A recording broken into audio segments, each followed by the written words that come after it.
7 and start at the first verse. Hey, you all Matthew 7:13 for me? Because yeah, we're just gonna get into it. Second Ezra, go ahead. 7 and 1.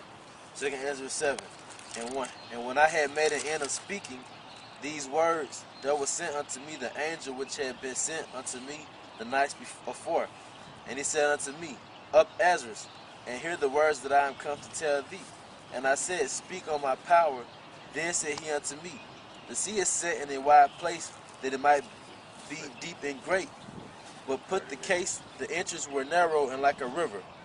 All right, it says the sea is set in a large place, but put the case, the entrance there was like a river. So that sea is symbolic of the kingdom. It's symbolic of the kingdom. It's symbolic of basically everything, man. You know, Scripture said the Lord gonna give us the desires of our heart, man. And we gonna rule this next world, man. See, basically, it's a journey getting there. It ain't like you just finna just get there overnight, man. That's why guys, you gotta endure, man. You know, this is basically just one of the traits you gotta have in this truth. And part of enduring, you know, even though we in hell right now, you gotta see that finish line. You gotta see that light at the end of the tunnel, man. Because if you just zero in and you focus on the kingdom, you're not gonna really be weighed down by the society like that. You know? Go ahead, that tunnel vision. Yeah. And when you see the light at the end of the tunnel, don't lose focus. Yeah. You know, that's why when their brother said they want to they see the ribbon, and right before the ribbon they break down. Why? Because they was more focused on the ribbon than actually running. You know. So yeah, you got to make it there, man. Yeah. When you see it. Matter of fact, it's like a brother told me, man. You can't put the cart before the horse, man. Like, even though, you know, we all want the kingdom, but first you got to get there. You know what I'm saying? That's basically what it is. And like we was saying earlier, you know, that one saying, it's not about who starts the fight, it's about who finishes it. So in order to finish this race, you got to go through all the hardships, man. You know, we in hell right now, you know, but society's finna completely crack down, man. You finna have martial law out here. These people be finna get thrown in concentration camps. That chip is coming, you know, for you peon people that don't believe the chip is the beast, or we gonna see you talk shit in that day. So all these things finna happen. America's finna go into World War III, and basically Scripture says in Revelation 12, the devil's come down with great wrath, knowing he's gonna have but a short time. So we not just finna up and get out of here like that, man. It's like Elder Tahar was saying. I mean, Lord willing, you know, we all hoping it's not the case, but we might not get out of here in 2012. It might be 2013. I mean, hopefully that's not the case. Hopefully it'll speed up, you know what I'm saying? But with that chip, that legislation on that chip is supposed to be, you know, be put into it's supposed to be basically initiated or implemented March 2013. So that's when they're supposed to bring the chip. Hopefully, you know, this devil, the Most High, throw a monkey wrench in the shit. You know what I'm saying? But shit, you know? I take comfort in the fact if it's not this year, it's next year. You know? Yeah. hey, I know we're not taking that chip. I know that. So yeah, and it's coming, man. Yep. So I take comfort in that fact, man. That's integrity right there. So no matter what situation you go through, to not take the chip. Yeah. Because that's the trial right there. Exactly, bro. You Hey, know? that's that straight path. That's the straight path. Keep going. Alright, it says, verse 5, 2 Ezra 7 and 5. Okay. Who? Okay. Alright, 2 Ezra 7 and 5. Who then could go into the sea to look upon it and to rule it? If he went not through the narrow, how could he come into the broad? Right, that shows you that sea represents the kingdom. Who then can go into the sea and rule it if he never, you know, read that again? Verse 5. Who then could go into the sea to look upon it and to rule it? If he went not through the narrow, how could he come into the broad? If he went not through the narrow, how should he come into the broad? All right? Can you hold it real quick, bro? Give me Matthew 7:13. Matthew chapter 7, verse 13. They're talking about the same thing. Enter ye in at the straight gate.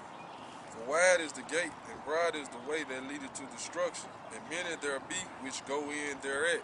Yep. Go ahead. Verse 14. Because straight is the gate, and narrow is the way which leadeth unto life, and few there be that find it. Right. So like it says, many are called, but few are chosen. Now, what does that straight gate represent? Straight means a position of difficulty, man. You know, like the brother was saying, no matter what, hey, even if it is next year, we're still not taking that chip. That's a position of difficulty. Why? Because your body wants to eat, because your body wants to do certain things. But guess what? We in a straight gate. That wide gate is everybody's gonna take the chip for the most part. Yeah. But the elect not gonna take the chip. That's right. You know? All right, can you continue in there? All right, it says, verse 6. There is also another thing. A city is builded and set upon a broad field, and is full of all good things. The entrance thereof is narrow, and it is set in a dangerous place to fall, like as if there were a fire on the right hand, and on the left a deep water. Right. So it says it's a city that's full of all good things. What's that city? The kingdom of heaven. You know? But it says it's in a you got to go through this path, and it said you set in a dangerous place to fall. Like if there was a fire on the right hand and on the left a deep water. So basically you on this that's that straight path, man. That straight gate to get to that city, which is the kingdom, man. So you on one side you getting burnt. On the other side you might drown. You know what I'm saying? Basically it's like you might die, you know? But basically, hey, fire and water, that represents being purged, man. That represents being cleansed. You got to be cleansed before you get to the kingdom, man. The scripture says corruption should not inherit incorruption. So like we were saying earlier, you got to bleed for this thing. You got to hurt for this truth. Like just like if it's a woman you really love, which I mean, we ain't out here telling brothers to be pussy whipped, man. But basically, every brother, they all had a woman at one point in time that they really liked like that. You would be on the phone with that woman for like a long time. You know what I'm saying? Basically talking about nothing. But the point is, you were putting that time to spend with that woman, man, to make sure you're going to keep that woman. It's the same thing with this truth. You got to put in that time and that effort no matter what, even if your body's trying to resist you. Because you on the phone with that woman, really, you like you want to go to sleep, but damn, you like, I like this woman. Like we said, we ain't not telling brothers, but before brothers really want to get to the sex part. Yeah. You want to cut to the chase. Hey, the kingdom. Yeah. You know what I'm saying? All the things you have to do to get to the sex. Yeah. So same thing with this truth. All these things you gotta do to get to the kingdom, but you gotta put in that time first, man. You gotta earn it, basically, man. Yep. You gotta earn it. Go ahead, brother. Church chest. Yeah. Verse 8.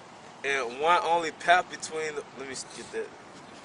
Yeah. It says, the inch, 2 Ezra 7:7. The entrance thereof is narrow, and is set in a dangerous place to fall, like as if there were a fire on the right hand, and on the left a deep water. Yeah. And one only path between them both, even between the fire and the water, so small that there could but one man go there at once. Right.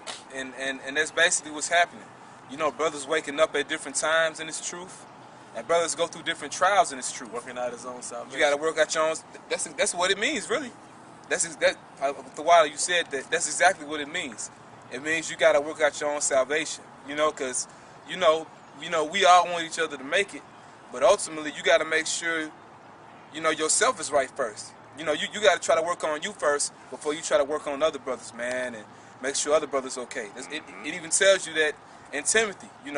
If you can't take care of yourself, how can you take care of the church, man? Go ahead, brother. 2 Ezra 7:9. And this city now were given unto a man for an inheritance. The kingdom. If he never shall pass the danger set before it, how shall he receive this entrance? Yeah, that danger representing all these afflictions and this hell we going through. You keep going. I think it's a little bit more than that. And I said, it is so, Lord. Then said he unto me, even so also is Israel's portion. Even so also is Israel's portion. Go ahead. Because for their sakes I made the world. And when Adam transgressed my statutes, then was decreed that now is done. Right. So we got to go through this hell to get the kingdom, man. It's the only way. That's how the Most High set it up, going back all the way during the time of Adam, man.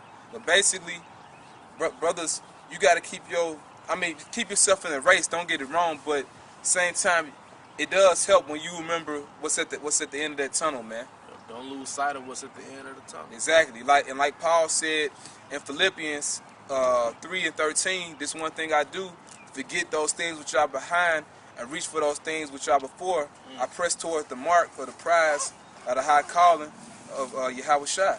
So basically, you forget the shit that's behind you, man. Like it says, remember Lot's wife? You know, she looked back at this shit, wanted to go back in the world and shit. The Lord turns her into a pillar of salt, man. So you fuck this world, man. You know, we trying to endure so we can get to the kingdom, man. Go ahead, bro. Psalm chapter 66, verse 10. For thou, O God, hast proved us. The Most High has proven us. He's trying your integrity. Go ahead. Thou hast tried us as silver is tried. Right.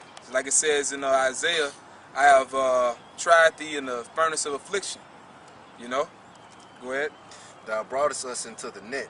Thou layest affliction upon our loins. So that's right now. Right now, we going through this hell. You know? Go ahead.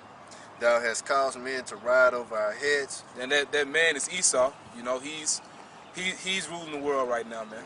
Go ahead. We went through fire and through water. We just read it in 2 Ezra 7. Right now, we going through that fire and that water. The Lord is purifying us, man. So when you catching hell, it's like it says in Peter's, you know, don't think it's strange concerning the fiery trial, which is to try you as though some strange thing happened unto you. That's the Lord that's trying you. So really, you should be happy, you know, because you will partake of Yahweh Shai's sufferings. And like the brother, he was going to bring out scripture earlier, we suffering for Yahweh Shai's sake. Okay, go ahead. But thou broughtest us out into a wealthy place. That same city that was full of those good things in 2 Ezra 7. What wealthy place? The kingdom, man. You know, so we going through all this hell right now, that fire and that water, to get to that wealthy place, man, which is the kingdom of heaven. So brothers got to remember, we're not finna get there overnight, man. You know, it's like it tells you, the race is not given to the swift, you know, but to the short, you know.